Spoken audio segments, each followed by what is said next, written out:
E é por aí que vamos entrar precisamente. Nesta altura, o Estado está em ruptura financeira ou não? Que outra solução poderia ser se não a ajuda externa nesta altura? Olha, é que a ajuda externa não é ajuda nenhuma. É que é preciso começar por aí.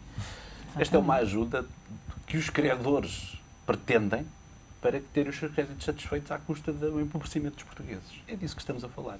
Ainda há poucos dias estava cá o Presidente Lula da Silva e, porventura, ninguém como ele em todo o mundo percebe destas coisas, porque retirou o Brasil, que era um país conhecido por ter... Dizia-se que o Brasil não tinha dívida externa, tinha dívida eterna. E nós hoje vemos que o Brasil se tornou a oitava maior economia do mundo e é um contribuinte líquido do FMI. Bom, e uma das coisas que ele disse quando cá esteve agora há poucos dias foi que não se meta com o FMI, porque o FMI não resolve problema nenhum. Ele sabe o que fala. Resolverá o problema dos credores. Para os portugueses só cria problemas. Agora, mas como é que se resolve então o problema do crédito? Mas vamos lá ver como é que chegámos aqui. Porque isso é preciso também que quem tem responsabilidades que as assuma. Como é que é possível, 27 anos depois de cá ter estado a FMI, Portugal ter entrado para a União Europeia em 1986, prometiam-nos tudo, prometiam-nos o céu, de entrar para a União Económica e Monetária, de embarcar no euro como embarcou, e agora chegamos aqui dizendo nada a fazer, entramos em ruptura, endividámos-nos brutalmente e temos um déficit colossal. Há responsabilidades por isto. Que diabo?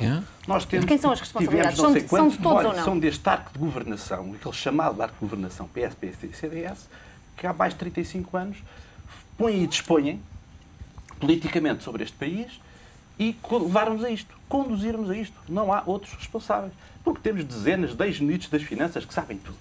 Não é? Temos economistas que percebem imenso destas coisas. E, no entanto, trouxeram-nos para este buraco. Quem é que paga com isto? Olha, é aquilo que se chamou a classe média que está a desaparecer.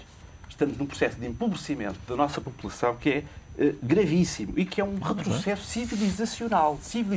E, portanto, não venham agora dizer que não vale a pena discutir culpas, chegámos aqui e agora temos é que ser disto. Não. A culpa não pode morrer solteira.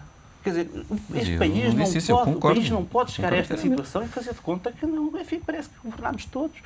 Até dizem que os portugueses andaram a ver acima das suas possibilidades. Bem, os ricos terão andado. Agora, a população não andou a ver acima das possibilidades. Há uma década que os funcionários públicos não são aumentados e perdem poder de compra. Um país com o salário mínimo de 455 euros anda a viver acima dos... Mas chegados a esta situação, identificadas por si que estão as responsabilidades e que têm que ser apontadas o dedo naturalmente que apontou. Agora, esta ajuda externa é extraordinária, porque há 48 horas atrás o Primeiro-Ministro garantia a pé juntos, numa entrevista, que não era preciso ajuda externa, e menos de 48 horas depois está a pedir ajuda externa. O que é que aconteceu, entretanto? Aconteceram os bancos, um pronunciamento dos bancos. Nós tivemos aqui um pronunciamento, todos os banqueiros, que milagrosamente encontraram todos tempo de antena praticamente ao mesmo tempo, e vieram dizer que, fizeram um ultimato ao país, não é? Nós não compramos mais dívida portuguesa. E menos de 24 horas depois do pronunciamento dos banqueiros, o Primeiro-Ministro cedeu mais uma vez à chantagem. Porque o que tem vindo a acontecer Acha que a ajuda foi precipitada precisamente porque o Governo ficou sem margem? Vamos lá ver. Por causa do discurso alinhado dos esta ajuda, ainda agora que vinhamos para aqui, vinha a ouvir dizer que esta ajuda, por muito rápida que seja, nunca chegará antes de maio. Não é? Mesmo que o Dr. Durão Barroso desencadeie todos os mecanismos, o mais rápido possível, nunca chegará antes de maio. Bom, e portanto esta ideia de que amanhã deixa de haver dinheiro para pagar salários, há aqui um clima de alarmismo destinado, evidentemente, a justificar estas coisas. A que as pessoas aceitem tudo. Se nós amanhã não temos dinheiro para pagar salários, então venha já. Bem, não vem já. Mais a mais, este PEC, que o Primeiro-Ministro diz que foi a culpa de tudo isto, este PEC era para 2012. Como é que o Primeiro-Ministro pode dizer que a rejeição de um PEC que era para 2012 e que foi antecipado, que ele não era obrigado a apresentar o PEC agora? O PEC podia ser apresentado mais tarde.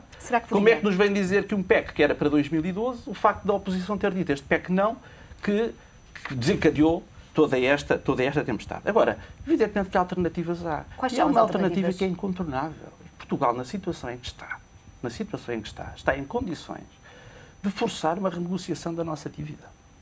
Acha que devia ter começado por aí? Países em situação pior que a nossa fizeram. O que é que aconteceu? O que é que fez a Argentina quando entrou em bancarrota? Renegociou a dívida. Porque aí os credores não têm outra alternativa.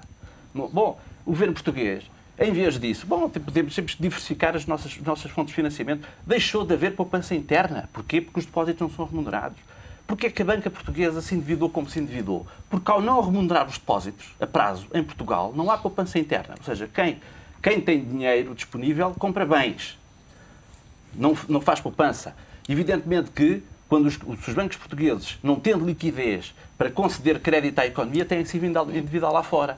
Bom, e, portanto, não foram tomadas as medidas mínimas para garantir que haja meios de pagamento gerados internamente para essa dívida, não há diversificação de credores, isto é, de quem esteja interessado em investir na dívida portuguesa, e chegámos, evidentemente, a uma situação que tem todos os ingredientes para agora virem dizer, bom, não há alternativa, temos que chamar o FMI. Muito bem, Só para terminar, o que eu acho que é fundamental ter aqui esta ideia é que isto não nos vem ajudar.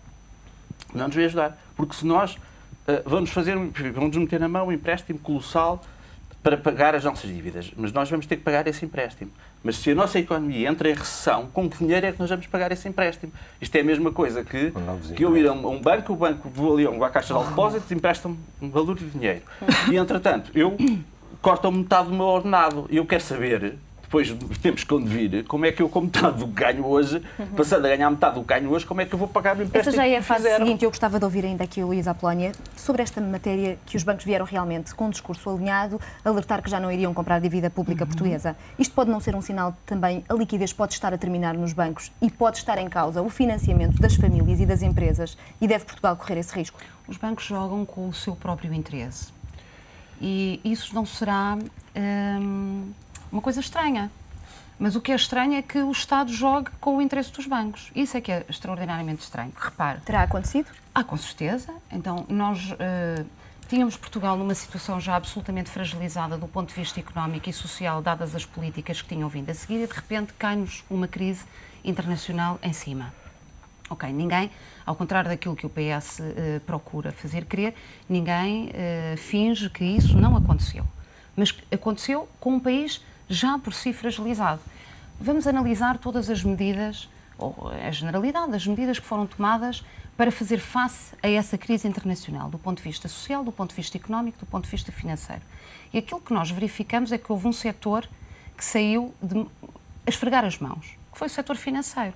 Ou seja, em Portugal, quando se dizia aos portugueses não há dinheiro, houve dinheiro para injetar na banca, houve dinheiro para dar todo o tipo de garantias à banca, não é? Portanto, a banca salvou-se, a galinha dos ovos de ouro, como diz o Sr. Ministro das Finanças, mas eu depois não sei onde é que põe os ovos, não é verdade?